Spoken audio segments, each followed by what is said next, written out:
Hello friends, Shravan के पवित्र मास में उपवास के साथ क्या हमें कोई भी तरह की एक्सरसाइज करनी चाहिए? हमसे काफ़ी लोग अक्सर ये सवाल पूछते हैं, क्या उपवास करते समय वर्कआउट हमारे लिए अच्छा है या बुरा है? तो इस सवाल का जवाब है हाँ, उपवास के साथ हम एक्सरसाइज कर सकते हैं। दोस्तों, मैं हूं नचिकेत, आपका फिटनेस एडवाइज़र। दोस्तों, आगे बढ़ने से पहले हमारी चैनल को सब्सक्राइब ज़रूर कीजिए और बेल आइकॉन ज़रूर दबाइए। चलिए आगे बढ़ते हैं। दोस्तों, अगर आप श्रावण महीने में उपवास कर रहे हैं और आपकी हेल्थ कंडीशन अच्छी है तो वर्कआउट न करना सबसे बड़ी गलती होगी। दोस्तों, उपवास के दौरान वर्कआउट करने से न सिर्फ वज़न कम होता है और मांसपेशियों की वृद्धि होती है, बल्कि शरीर के महत्वपूर्ण ग्रोथ हार्मोन में वृद्धि होती है।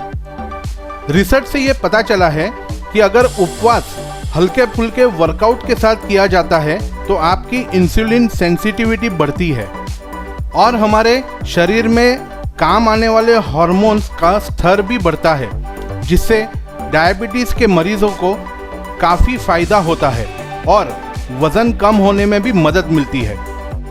दोस्तों, भारत में उपवास कई सदियों से हर धर्म के लोग करते हैं और लोगों ने उपवास के कई लाभों का अनुभव भी किया है।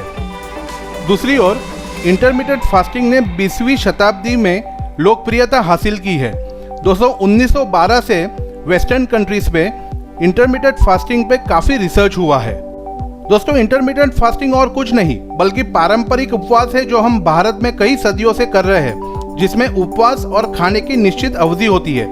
इंटरमिटेंट फास्टिंग में जोर इस बात पे नहीं दिया जाता कि क्या खाना चाहिए, बल्कि कब खाना चाहिए, इस पे इम्पोर्टेंस दिया जाता है।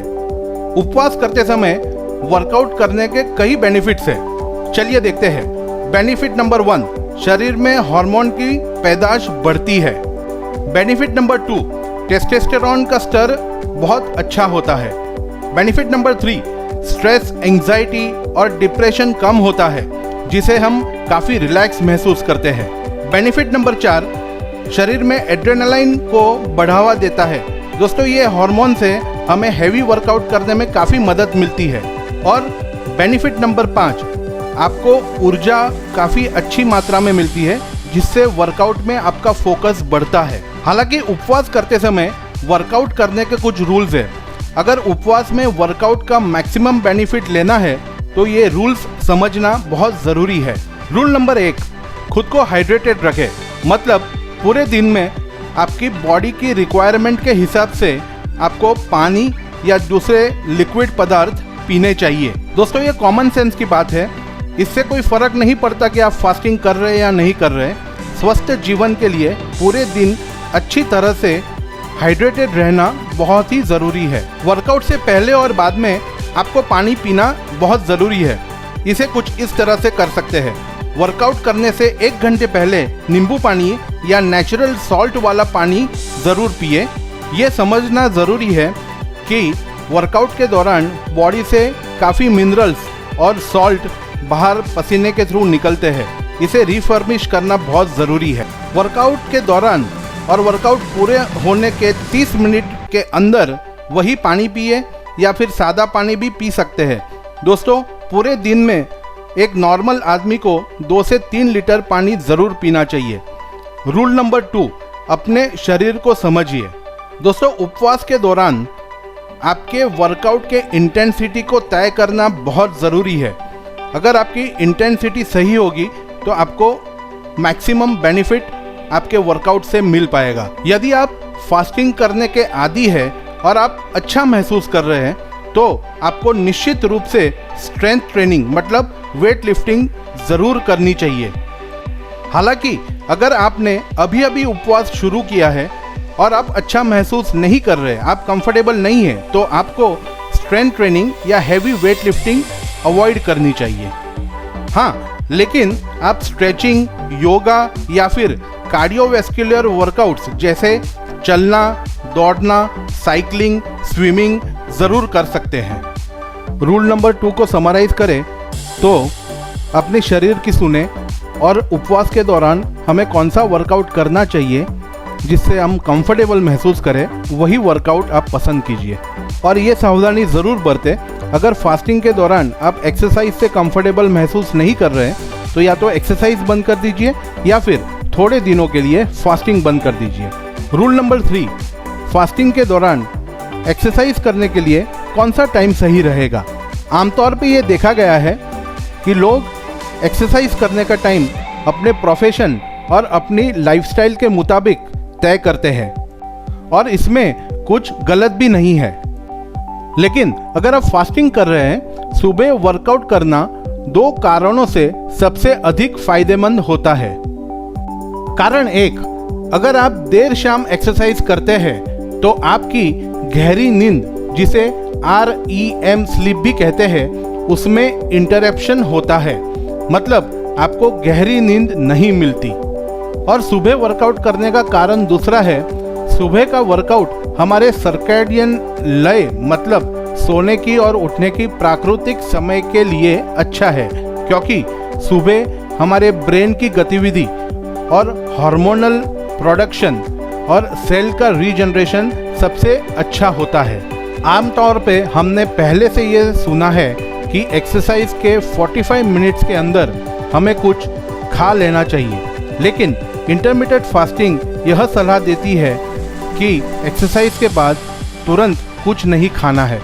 रिसर्च से ये पता चला है कि यदि आप एक्सरसाइज के तुरंत बाद खाना नहीं खाते हैं तो आपके शरीर कार्बोहाइड्रेट मतलब ग्लूकोज की अनुपस्थिति में फ्यूल के लिए फैट का इस्तेमाल करता है, जिससे आपका फैट लॉस काफ़ी अच्छा होता है और इससे शरीर में सबसे ज़्यादा आवश्यक ग्रोथ हार्मोन में वृद्धि भी होती है। लेकिन आप कब वर्कआउट करें ये कई दूसरे फैक्टर्स पे भी निर्भर करता है, जैसे कि आप किस तरह का वर्कआउट कर रहे हैं, आपका फिटनेस गोल क्या है और आपका प्रोफेशन क्या है। इसे अच्छी तरह से समझने के लिए रूल नंबर 4 और 5 को समझना बहुत ज़रूरी है। दोस्तों, रूल नंबर 4 और 5 में कार्डियोवैस्कुलर और वेट लिफ्टिंग, ये 2 वर्कआउट फास्टिंग के दौरान कब करने चाहिए और उसके क्या बेनिफिट्स है वो समझाया गया है। रूल नंबर 4, फास्टिंग के दौरान कार्डियोवैस्कुलर वर्कआउट कब करें। दोस्तों, फास्टिंग के दौरान कार्डियोवैस्कुलर वर्कआउट भूखे पेट करना अच्छा है, बशर्ते आपका शरीर कार्बोहाइड्रेट की जगह फैट को इस्तेमाल अच्छी तरह से कर रहा है। हाँ, लेकिन अगर आपको भूखे पेट वर्कआउट करने की आदत नहीं है या आपने अभी अभी उपवास में वर्कआउट शुरू किया है तो आपको वर्कआउट के बाद कुछ खा लेना चाहिए। अगर आपने उपवास के दौरान वर्कआउट अभी अभी शुरू किया है, हो सकता है कि आप जल्दी थक जाए और आपका परफॉर्मेंस मतलब वर्कआउट में परफॉर्मेंस थोड़ा कम हो। लेकिन दोस्तों, चिंता करने की ज़रूरत नहीं है, ये टेम्पररी फेज है। थोड़े दिनों में भूखे पेट कार्डियो करने की आदत आपको पड़ जाएगी। 5वां और आखिरी रूल, फास्टिंग के दौरान स्ट्रेंथ ट्रेनिंग मतलब वेट ट्रेनिंग कब करें। यहाँ पे हम 4 ऑप्शंस, वर्कआउट ऑप्शंस डिस्कस करेंगे, जिन्हें आप आपके फिटनेस गोल या आपके प्रोफेशन को ध्यान में रख के पसंद कर सकते हैं। दोस्तों, वेट ट्रेनिंग के लिए आपके शरीर के मसल्स में ग्लूकोज या यूँ कहे ग्लाइकोजन होना बहुत ज़रूरी है और इसीलिए यदि आप उपवास करते समय वेट ट्रेनिंग का फ़ायदा लेना चाहते हैं तो अपने वर्कआउट के समय से 2 से 3 घंटे पहले कुछ खा लीजिए। दोस्तों, अगर आपकी बॉडी में कार्बोहाइड्रेट या ग्लूकोज की मात्रा सही है तो आपको वर्कआउट करने में बहुत मज़ा आएगा, आप हैवी वेट ट्रेनिंग अच्छी तरह से कर पाएंगे। दोस्तों, इंटरमिटेंट फास्टिंग में कोई भी व्यक्ति या तो 1 बार या तो 2 बार दिन में खाता है। तो अगर आपने अभी अभी कार्डियोवैस्कुलर वर्कआउट या फिर स्ट्रेंथ ट्रेनिंग शुरू की है तो शुरुआत के पीरियड में आपको थोड़ा वीकनेस महसूस हो सकता है, लेकिन आपको चिंता नहीं करनी।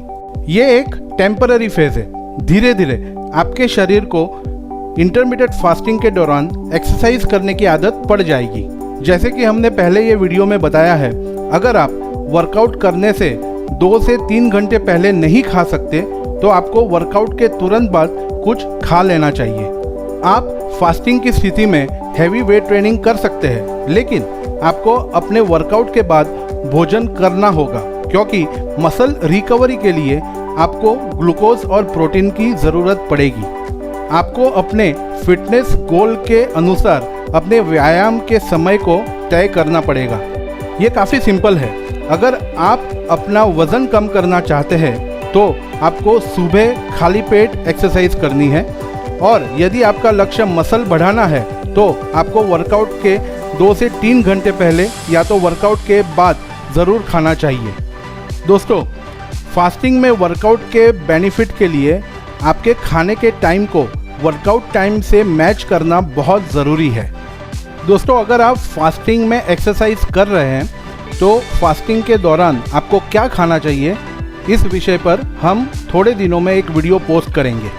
अंत में दोस्तों, फास्टिंग के दौरान एक्सरसाइज करना बहुत अच्छा माना जाता है।